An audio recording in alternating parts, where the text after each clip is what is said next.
Ndabashoje mwese nshuti z'Imana n'ubuzima yaduhaye, nkomeza kubifuriza umwaka mushya muhire wa 2022, uzababera umwaka w'ishya n'ihirwe, ibyiza byose bizababeho, ndetse abo wabayeho watangiyeho nabi bakomeze kwihangana, kandi mbifuriza ko bizagenda neza mu minsi iza, n'abawutangiye neza bizakomeza bibe byiza, kuko Imana ari urukundo, izabahereze ibyiza byayo.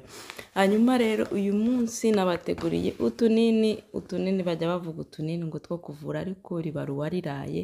Hari ibyo nzi bikora, nanjye nibyo niyemeje kubasangiza mwese. Ni utunini nyine dushobora kugufasha. Akenshi bavuga ibinini ariko ugasanga nta nubwo byigeze bifasha kuvura, ariko ibyo mvuga byo ndabyizeye ko bishobora kugufasha mu kunanuka ndetse no kugira ubuzima buzira umuze. Ikinini cya mbere rero ni umutobe. Kubera icyo umutobe uturinda indwara, udufasha kumererwa neza mu mubiri no kumva uhaze. Icyo gihe rero bigwa byagufasha nko mu gihe ntukomeze gusonza. Iyo udashonje nturya, iyo utariye rero ibiro biragabanuka ndetse n'ubuzima buba neza kuruta ibyo twibwira yuko iyo uriye aribwo ubuzima buza neza, ariko iyo uriye dukeya nibwo ubuzima bugenda bumererwa neza kurushaho. Abangaba turabihamya, aba bakora ubuzima nubeho. Hanyuma rero umutobe ikindi ufasha ni uko nk'abantu bafite ikibazo cya tiroyide idakora neza, bigenda bikayifasha gukora neza, noneho byamara kuyifasha gukora neza, byabateraga umubyibuho, ari ibyo nyine byo kudakora neza kwa tiroyide bikavaho, noneho byamara kuvaho umuntu akamererwa neza mu mubiri. Urabyumva iyo ubikora, ntabwo ari ikintu cyo gusobanura, sinkigishidikanyaho, ababikoze bose barabizi ko bikora kandi bigakora neza. Ikindi cya kabiri ni ukwiyiriza.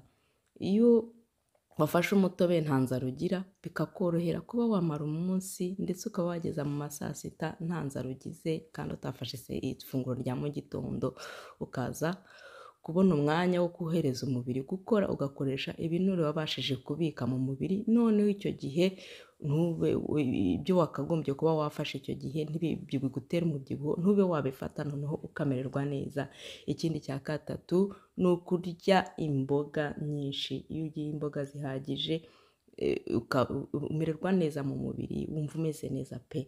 Ikindi ni ugufata inyama. Abantu bambabarire batarya inyama n'abatazikunda, ugomba gufata amavitamine kuko inyama ni ntasimburwa mu gufasha umubiri gukora neza, kubera ko zirahaza, kubera ko ibyo bavuga byose nta na hamwe bigeze byigwaho ko inyama ari cyo kibazo, kubera ko na mbere hose zararibwaga.